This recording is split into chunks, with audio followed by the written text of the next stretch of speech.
Railway को सुचारू रूप से चलाने के लिए फील्ड में एक बहुत मजबूत कैडर है, करीब 80,000 के आसपास सुपरवाइजर्स, जूनियर इंजीनियर, सीटीआईज, एक ऐसा पूरा बड़ा कैडर है जो कि हमारी रीढ़ की हड्डी है।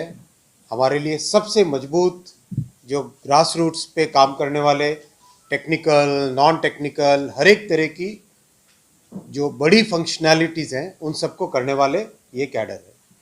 इस कैडर में एक लंबे समय से बहुत बड़ी प्रॉब्लम थी स्टैग्नेशन की।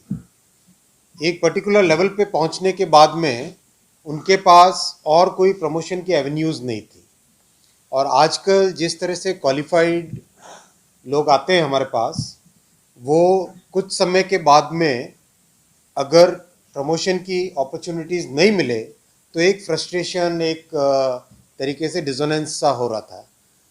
तो उस पॉइंट को टेकअप किया गया और मैं धन्यवाद देना चाहूँगा माननीय प्रधानमंत्री श्री नरेंद्र मोदी जी को और माननीय वित्त मंत्री श्रीमती निर्मला सीतारमन जी को। दोनों ने एक बहुत ही ह्यूमेन अप्रोच लेके और बहुत ही रैशनल अप्रोच लेके ये कई वर्षों पुरानी जो प्रॉब्लम थी उसको सॉल्व किया। कैसे सॉल्व किया कि जो लोग सुपरवाइज़र कैडर में थे उन सब के लिए पे अपग्रेडेशन का एक नया स्कोप बनाया। कैसे बनाया कि लेवल 6 तक जा सकते थे। लेवल 6 तक जाने के बाद में केवल ग्रुप बी में सिलेक्शन का प्रोसेस रहता था। तो सिलेक्शन का प्रोसेस में बहुत ही कम लोगों को अपॉर्चुनिटी मिल पाती थी। पे अपग्रेडेशन से करीब करीब जितने भी हमारे ये 80,000 के आसपास 80,000 प्लस जितने सुपरवाइजरी कैडर के कर्मचारी हैं, हमारे साथी हैं, उन सब को लेवल 7 और लेवल 8 में तो करीब करीब सभी को जाने का मौका मिल जाएगा। और जिस तरह का अनुमान है उसमें बहुत सारे लोग लेवल 9 तक भी पहुंचेंगे, यानी ग्रुप ए के ऑफिसर्स के समकक्ष भी पहुंचेंगे। यानी सुपरवाइजरी स्टाफ किस तरह से ग्रुप ए के ऑफिसर तक पहुंच सके, ऐसी व्यवस्था अप्रूव हुई है। बहुत ही खुशी की बात है। और फील्ड में इसकी, मैं जहां पर भी फील्ड में जाता था हर जगह मुझे सुपरवाइजरी स्टाफ मिलते थे और सब कहते थे कि इतना बड़ा ट्रांसफॉर्मेशन रेलवे में करना है, कुछ हमारा जो की पोजीशन से बहुत ही इम्पोर्टेंट लेवल होता है, बहुत ही इम्पोर्टेंट लेवल है, इस लेवल के लिए भी कुछ करना चाहिए। तो ये विषय हम लेके गए थे प्रधानमंत्री जी के पास, स्वयं उन्होंने इसमें ध्यान दिया, वित्त मंत्री जी ने स्वयं इसमें ध्यान दिया और ध्यान देके इस बहुत पुरानी प्रॉब्लम को सॉल्व किया। ये जानकारी आज आप सबके सामने रखनी थी। और फील्ड के ऑफिसर्स, सारे जनरल मैनेजर्स, डीआरएम्स आज उपस्थित है इसमें कॉल में। मैं आप सबको भी निवेदन करूंगा, to all the general managers and DRMs, आप भी अपने अपने स्टाफ में, अपने फील्ड में, अपने एरिया में मीटिंग लीजिए और सबको बताइए, क्योंकि ये बहुत ही पुरानी डिमांड थी जिस डिमांड को आज फुलफ़िल किया गया है। इससे आपके काम में भी एक जो आप स्वयं भी इस विषय को हमेशा लाते थे, आपके काम में भी इसमें एक तेज़ी आएगी और देश भर में रेलवे परिवार में एक नई तरह की खुशी दौड़ेगी। This is financially neutral decision. इसको जिस तरीके से फाइनेंस मिनिस्ट्री और रेलवे के अकाउंट्स के ऑफिसर्स ने इसको स्ट्रक्चर किया है, उससे ये फाइनेंशियली न्यूट्रल डिसीजन है।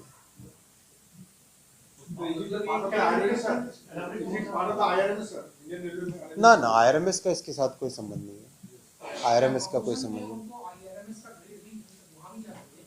आईआरएमएस का इसका कोई संबंध नहीं है। लेवल 9 जो पहुंचेगा, लेवल 9 बेसिकली, लेवल 9 क्या, लेवल 8 भी आईआरएमएस के समकक्ष है। लेवल 8 में आईआरएमएस के बराबर आता है?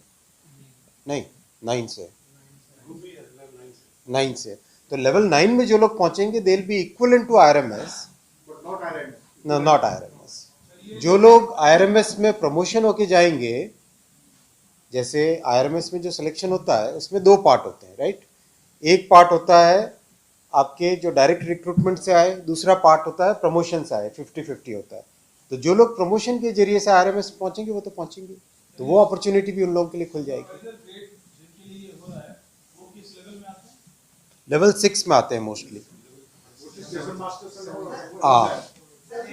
ये हुए स्टेशन मास्टर्स, जूनियर इंजीनियर, सीटीआईज, और बताओ और किस तरह के, पाथवे इंस्पेक्टर हो गए, section SSC, senior section engineer, आज से, इसीलिए आप लोगों को आज बुलाया।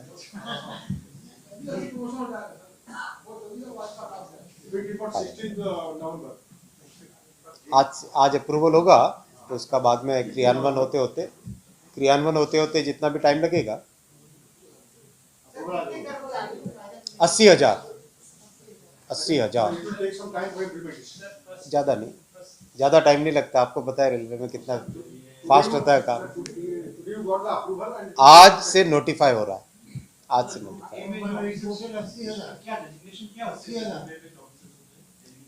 डेजिग्नेशन किस तरह के होते हैं बताएं जरा। ग्रुप ए के ऑफिसर्स के डेजिग्नेशन डिप्टी से नीचे है, असिस्टेंट इंजीनियर हो गए और assistant operating manager, basically assistant वाला लेवल, मैनेजर्स पे पहुंचे।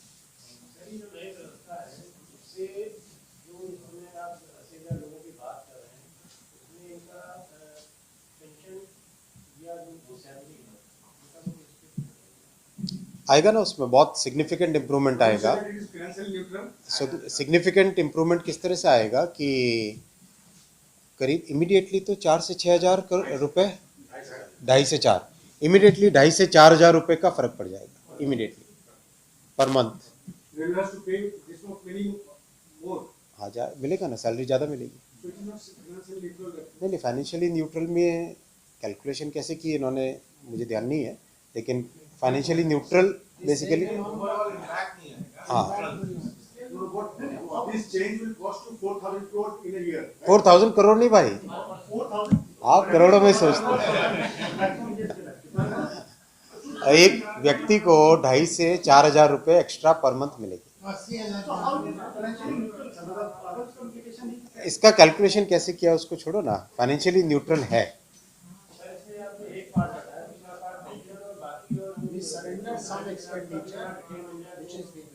कुछ खर्चे कम हुए, उस खर्चे की जगह ये हुआ, तो फाइनेंशियली न्यूट्रल हुआ ना। अरे भाई बिजली हो रही है तो डीजल का खर्चा कम हो रहा है, बहुत सारी चीजें हैं ना, day in and day out कुछ न कुछ इम्प्रूवमेंट होता रहता है। ओ भाई रुको पीएचडी नहीं करनी है, असली पॉइंट जो है प्रोसेस मैंने आज नोटिफिकेशन हुआ, उसके तुरंत बाद में फील्ड में जितने भी इस कैटेगरी में हमारे कर्मचारी हैं वो सारे के सारे उनकी आइडेंटिफाइड है ऑलरेडी, तो उन सब के लिए ऑर्डर्स निकलने चालू हो जाएंगे और इम्प्लीमेंट नहीं, एरियर्स नहीं, अब से चालू प्रोस्पेक्टिव है। तो यहाँ से नोटिफिकेशन होके आज जा रहा है। इस नोटिफिकेशन के तुरंत बाद में फील्ड में जो भी इस कैटेगरी में हमारे कर्मचारी भाई बहन हैं उन सब के डिटेल्स हमारे पास ऑलरेडी है, राइट। तो अब उन सब के लिए हर एक ऑफिस में एक एक करके सबके लोकल ऑर्डर्स इम्प्लीमेंट होंगे, निकलेंगे, और आज की तारीख या जो भी तारीख उसमें डिटरमाइन होगी उस तारीख से इम्प्लीमेंट होगा। बहुत बड़ा मोरल बूस्टर है ये, बहुत बड़ा मोरल बूस्टर है, क्योंकि देखो आज रेलवे प्राइमरीली कौन चलाता है? प्राइमरीली हमारा जो सुपरवाइजरी स्टाफ है वो चलाता है, राइट। पाथवे इंस्पेक्टर हो गया, जूनियर इंजीनियर हो गया, सीटीआई हो गया, वो सब के सब जिनका मोटिवेशन लेवल हाई होगा, तो आज जो ट्रांसफॉर्मेशन रेलवे का करना है उस ट्रांसफॉर्मेशन के प्रोसेस में हाईली मोटिवेटेड लोग रहेंगे, कॉम्पिटेंट लोग रहेंगे, तो अच्छा है।